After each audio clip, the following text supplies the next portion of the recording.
Hello guys, welcome to new video. আজকে class 10 এর কিছু গুরুত্বপূর্ণ এমসিকিউ নিয়ে এসেছি পলিটিক্যাল সায়েন্সে।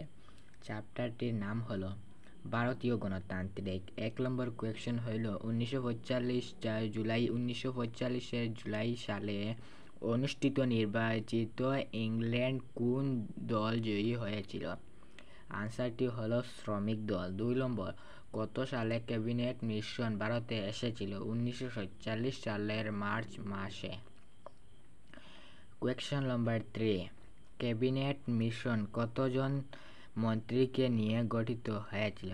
আনসারটি হবে ক্যাবিনেট মিশন ইংল্যান্ডের 3 জন মন্ত্রীকে নিয়ে গঠিত হয়েছিল। 4 নম্বর কোয়েশ্চন, ক্যাবিনেট মিশনের তৎপরতায় সংবিধান সভা গঠিত হয়েছিল? আনসারটি হলো ক্যাবিনেট মিশন তৎপরতার সংবিধান সভা গঠিত হয়েছিল। 5 নম্বর কোয়েশ্চন, ক্যাবিনেট মিশন প্রথম অধিবেশন কোথায় অনুষ্ঠিত হয়েছিল? 1947 সালের 9 ডিসেম্বর তারিখে ভারতবর্ষে।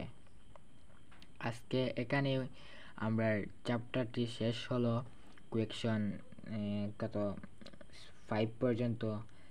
বাকি আরও কয়েকটি কোয়েশ্চন রয়েছে যা আমাদের হাফ ইয়ারলিতে আসার চান্স রয়েছে, সেগুলো পরবর্তী ভিডিওতে আসবো। আপনারা পারলে বেশি বেশি লাইক, কমেন্ট, শেয়ার করেন, তাহলে ফুল ভিডিও পাবেন এবং রোজ ভিডিও পাওয়া যাবেন। যদি আপনারা সাপোর্ট না থাকে তাহলে আমি কি করব, ভিডিও দিতে না পারবো।